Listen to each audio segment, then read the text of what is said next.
Welcome to this deep dive, crafted just for you.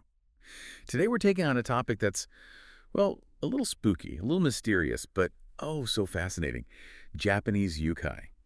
You asked for it, and we've got a whole stack of sources, even some excerpts from a book dedicated to these curious beings. Yeah, let's leave the simple monster tales behind. We're going deeper, really uncovering what yokai are, where they came from, how they've changed, and maybe most intriguing, why they still capture imaginations from ancient stories to, like you said, even modern manga. All right, so yokai.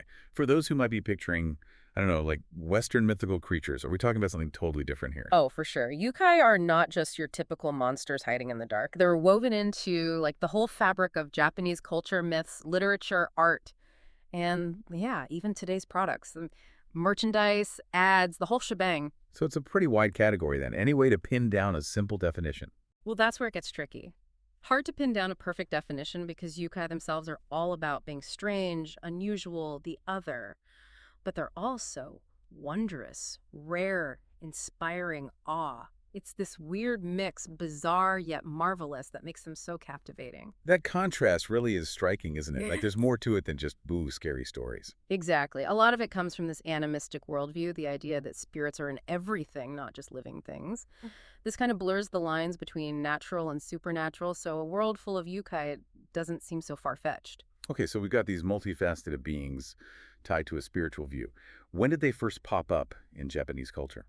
The earliest hints we have are in those ancient texts, the Kojiki, the Nihon Shoki. And what's interesting is sometimes those early chronicles use these creature-like figures to, well, demonize certain groups, particularly indigenous people, like the Tsuchigumo, this earth spider. It was portrayed as monstrous to make the people being conquered seem like outsiders. Huh. That's a pretty loaded origin, to Yeah. say the least. So not just fantasy, but tied to real-world power dynamics, too. Right on. Then, as we move into medieval times, we've got collections of tales, the Kanjaku Monogatari Shu, the tales from Uji. These give us a peek into how people thought about the uncanny back then, you know? We see how ideas about these strange beings were starting to change. Shaping how people understood the world, huh? What about the Edo period? That's when all those cool, detailed yukai illustrations came about, right? The Edo period, that was like yokai prime time, both in art and literature. Illustrated books took off, especially Toriyama Seikin's bestiaries. He's a key figure because he basically created a visual dictionary of yokai, gave them names, standardized looks. This made them so much more It well-known. was like the yukai encyclopedia guy, right? Exactly. But it wasn't all serious stuff. Yokai were in lighthearted stuff too, those satirical, kibishi, kind of like early manga. Humor, social commentary, a playful take on the supernatural. Sounds like a fun way to engage with these beliefs. Our notes also mentioned Hayaku Monogatari. What's that all about? Kiyaku Monogatari. That means 100 stories. It was this social thing. People got together to tell kaidan, ghost stories, but with a twist. They were actually trying to summon something supernatural. The ritual was pretty simple. People would gather, each telling a scary story, and after each one, a lantern or candle would be snuffed out. The idea was the darker it got, the more stories told, the thinner the line between our world and the spirit world would get until, bam, a yokai might show up. Whoa! Did anyone actually see anything? Well, the stories we have are just stories, but the fact that it was so popular tells you how strongly people believed in the possibility of, like, the supernatural just barging into everyday life. Plus, the number 100 itself was a big deal. Lots of beliefs around transformation. Like, 100 years is when a normal object, even an animal, might become a yokai. Wow, a single number with so much power. The outline also mentioned Abe no Sime and Minamoto no Yorimitsu. What's their connection to the yukai world? Abe no Saime, he was this legendary figure, a diviner, a wizard from the Heian period.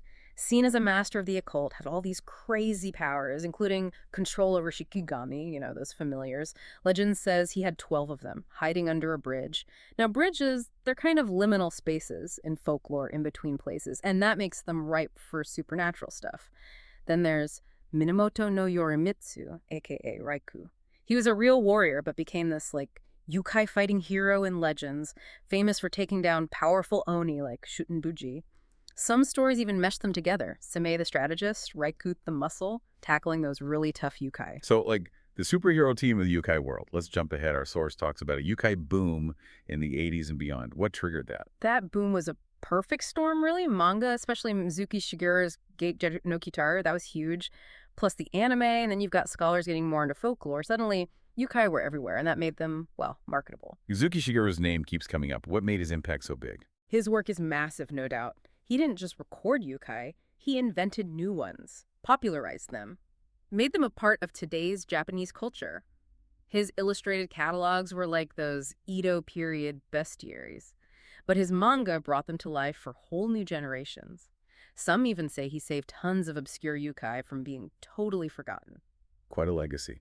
Are there others, modern folks who've really shaped how we see yukai today? Oh yeah, Kuchikoku Natsuhiko, the novelist, he was a big fan of Mizuki and brought a lot to modern yokai literature, keeping traditions alive, but with fresh stories. And it's not just in books, is it? Yukai have gone commercial in a big way. Yeah, big time. You see yokai merchandise everywhere. Think of Mizuki Production, they've got it all from figurines to like smartphone apps, even sake bottles. You'll see cool yokai on those. From ancient spirits to modern day merch. Huh? Yeah. Our source mentions local communities using yukai to, revitalize themselves. How does that work? Smart idea, really. Lots of places, especially rural ones, are playing up their local yokai legends to bring in tourists. They connect these tales to their history, their agriculture, the old ways.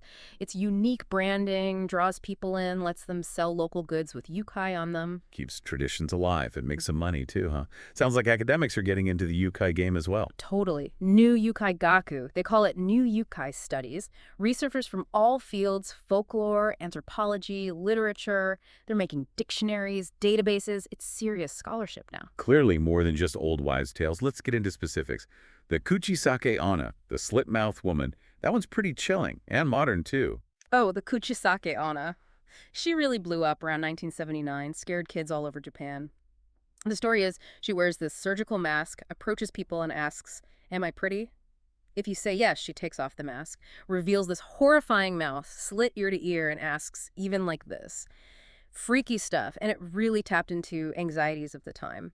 What's interesting is she's not in older folklore books. Researchers had to look at magazines, tabloids from that era to track her down. It's almost like folklore evolving in real time, reflecting what's freaking us out. That our fears take on a folkloric form. What about the Nurikabe, the invisible wall? That one feels more like psychological, The Nurikabe, yeah, he's all about that feeling of being blocked for no reason. It's that experience we all have, personified as this yokai. Our source compares it to like the scientific explanation for sudden fatigue, glycogen depletion, I think they called it. Shows how we explain things differently depending on our background, our culture. Some people might blame a Nurikabe, others might blame their metabolism. Different ways of making sense of the world. The fearsoma, the sound of chopping wood, another yukai tied to the senses, but this time, sound. The first Soma, he's a great example of how we categorize the weird through folklore. You hear chopping at night, but in the morning, nothing. No sign of anyone cutting wood. Well, that's the first Soma, plain and simple. He's got his own stories, his own place in the yokai world. Through storytelling, the unexplainable becomes explainable, in a way. Fitting it into a supernatural framework. Shikigami, those familiars tied to Eben no Seimei, what role do they play? Shikigamis are interesting because they show us how people thought about magic and the importance of liminal spaces, those in-between places like bridges. Remember how Same was said to hide his Shikigami under a bridge? Bridges connect two sides. They're seen as gateways to the other world, places where you might hear secrets, get special knowledge. So even the landscape is full of meaning. Oni, demons, ogres, Well, probably the most recognizable yukai, right? How have they changed over time? Historically, Oni were often just like generic monsters, all about brute strength, evil. But over time, they've become more specific, more human-like. Now you see all kinds terrifying villains, sure, but also heroes in some stories, even associated with things like safe childbirth. Think of Shunduji, Momotari. Those are classic tales of Oni being defeated. Heck, Momotaro was even used in propaganda, the enemy being portrayed as demon Oni. Kinda dark how even folklore can be twisted for political ends. Yamabiko, the echo spirit, that one seems pretty straightforward. The Yamabiko. Well, his name is also used for a Shinkansen bullet train, the one running between Tokyo and Tohoku. Just like the Kodama Shinkansen, named after another echo spirit, it shows how old beliefs can be woven into modern life. Subtle, but it's there. The Tsuchigumo, that earth spider we talked about, how did its use change? Yeah, from those early texts using it to demonize certain people. Well, later in the Edo period, the artist Utagawa Kuniyoshi took that Tsuchigumo image, the monster, its lair full of yukai, and turned it into satire, aimed at the Tokugawa government. Yukai became a tool for social and political commentary. Clever move.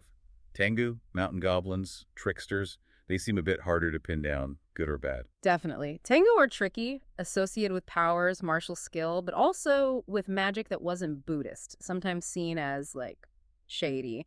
They could be teachers of these outsider techniques, their power could be helpful. There's even the Tengu-do, the realm of Tengu, kind of a purgatory for Buddhists who fail to overcome evil. And get this, in historical fights, one side might call their enemies Tengu, make them seem demonic. So, powerful, but not simply good or evil. Used as a tool to discredit opponents, too. The Mukade, the centipede, a real animal that's also a yukai. The Mukad, yeah, he's got a strong presence in Uchigai lore. The big story is about the warrior Fujiwara no Hidesato taking down a giant Mukad on Mount Mikami. He did it for the Dragon King of Lake Biwa. Talk about high stakes. Real creatures, supernatural stories. Fascinating. Yamamba, or Yamoba, the mountain witch, she seems like a figure with a lot of layers. Oh, Yamamba. She's complex for sure. Can be scary, preying on travelers, but also wise. Connected to childbirth, representing nature's power. Her stories are like a mix of pop culture and ancient beliefs. Not just black and white. Good or evil, huh? More like shades of gray. Kijimuna, the Okinawan tree spirit, that sounds very specific to one place. The Kijimuna, yeah, he's a great example of a local Yukai Okinawa all the way. Own look, own stories shows how diverse Japanese folklore is. Often seen as these small, mischievous guys, red faces, fiery red hair, and they love fish. Tied to the place, its beliefs. Nino, the mermaid, that's something you see in lots of cultures, right? The Ninyu shows how fascinated we are with the whole human-fish hybrid idea. Remember that Fiji mermaid thing? Total hoax, but it captured people's imaginations, made them wonder if mermaids could be real. In Japan, the Ninyo has its own long history, both in stories and art. Similar creatures popping up around the world. Yeah. The kappa, the water imp. That one's pretty iconic, isn't it? The kappa, oh yeah, one of the most famous, for sure. Lives in rivers, ponds, swamps. Scaly, usually green, with that water-filled dish on its head. They can be mischievous, even dangerous, pulling people and animals into the water. But they're also said to know medicine, bone setting, all that. Their image got standardized in those Edo period books, and now you see them in ads, local branding, all over. From scary water dweller to, like, a mascot, huh? Yeah. What about Muji, the water spirit? He sounds a bit more obscure, maybe even sinister. The Marie's history is more complicated, kind of vague. The name comes from old Chinese texts, and it was tied to water deities, often lumped in with Chimi Marie, which is a whole bunch of mountain and water spirits. Old encyclopedias describe it as child-sized, but with a taste for human livers, not very nice. Okay, definitely not as cute as a kappa. The Azuki Arai, the bean washer that's a yukai based on a pretty specific thing, right? The Azuki Arai, yeah. It's probably based on the sound of water, that shosho, like washing beans. But Azuki beans themselves are important in Japan, used in rituals, warding off evil, all that. So a natural sound plus a culturally important item equals a yukai. Interesting how those things come together. The kamatachi, the sickle weasel, he sounds like an explanation for something that actually happens. Right. The kamatachi gets blamed for those sudden, painless cuts, like someone slashed you with a blade. Happens in snowy areas tied to wind gusts, whirlwinds. Nowadays, science has explanations, but back then, it was the kamatachi, the super fast weasel with sickles. People always trying to make sense of the world around them. Kitsune, the fox, they're the classic shapeshifters, right? Kitsune, yeah, they're all about transformation. Mhm. Strongly tied to Inari, the rice god, agriculture, prosperity. They're known for tricks, possession that's kitsunetsuki, and turning into often beautiful women. The story of Guzunoha, the fox who is Abe no Seme's mother, that's a classic. So foxes are more than just animals, huh? More like magical beings. What about Tanuki, the raccoon dog? Mischievous, right? Tanuki, they're like kitsune in a way, shapeshifters, causing mischief, explaining weird stuff that happens, hear a noise, feel like you're being watched. Could be a tanuki. And they've adapted well, popping up in media, even today. Kitsune Tanuki. They're like the pranksters of the supernatural world. Our source also mentions Mujina badgers, sometimes even interchangeable with Tanuki. Mujina, yeah, they share a lot with both kitsune and tanuki tricks, shape-shifting, the whole deal. In some places, Mujina is the local word for tanuki, so the stories get mixed up. So the categories aren't always so clear-cut. What about Babu? That sounds like a very specific kind of yukai. Babu is hyperlocal, only on this little island, Kamikushikijima. Basically, it's whatever scary thing adults make up to, keep kids in line. Shows how different yukai can be from place to place. Regional variations everywhere. The Tuchinoko, the snake-like creature, that one's almost like cryptozoology, isn't it?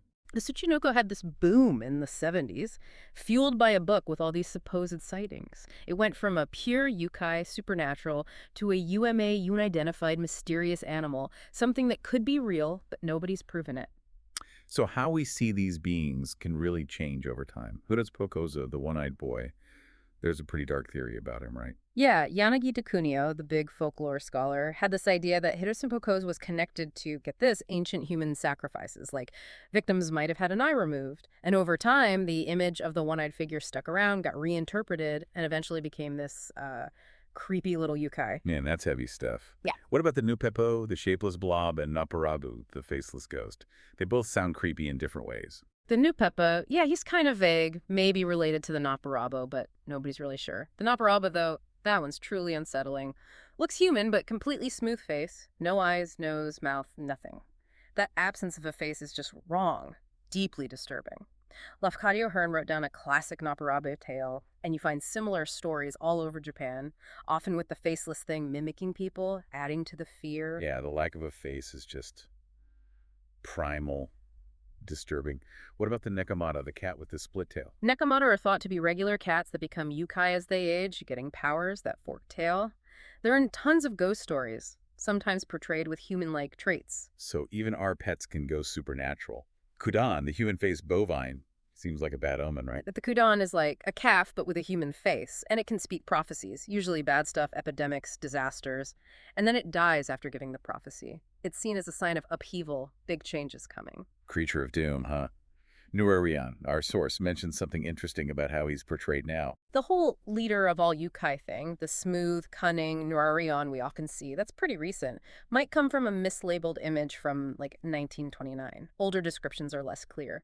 Mizuki Shigeru popularized this idea of him being this old guy sneaking into homes, drinking tea. You don't find that in older stories. Wow, one wrong label, and a yukai's whole persona changes. Hmm. Hanako-san of the toilet, that one's more modern, tied to schools, right?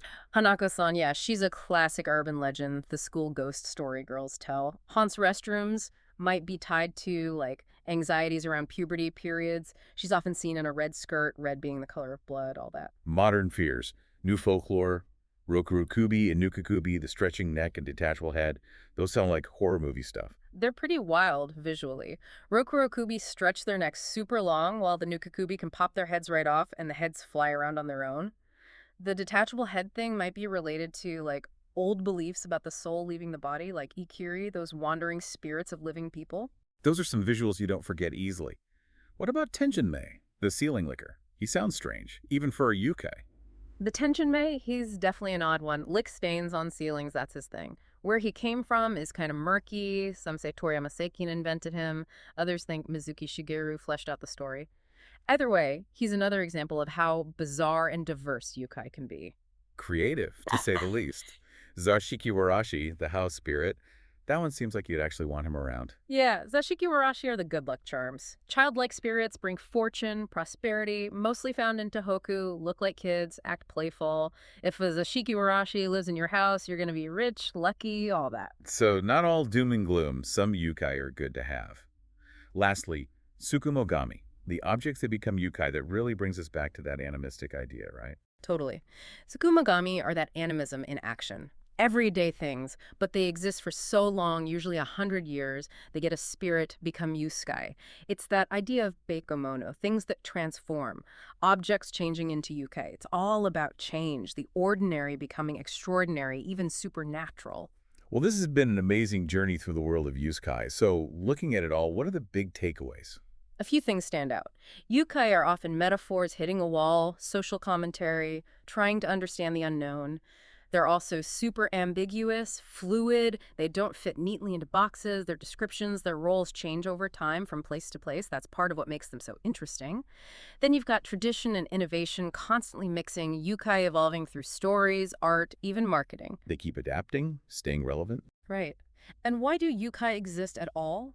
It's about empathy. We see spirits in the world around us, but also about anti-empathy, that unease we feel with things that are too different, too strange. And then there's our need to categorize, to understand these things, even though they're all about uncertainty. And let's not forget the playful side, wordplay, visual puns, all that fun stuff. So much more than just monster stories. For sure. Yukai, tell us about Japanese history, culture, psychology, and how humans try to make sense of the world. And for you, our listener, who joined us for this deep dive, wanting to learn to have those aha moments, we hope we've given you a crash course in all things yukai. So, as you go about your day, think about this. How can the world of Yukai, this world of constant change, of blurring boundaries, help us imagine what's possible, what the future might hold, whether it's monstrous or beautifully strange?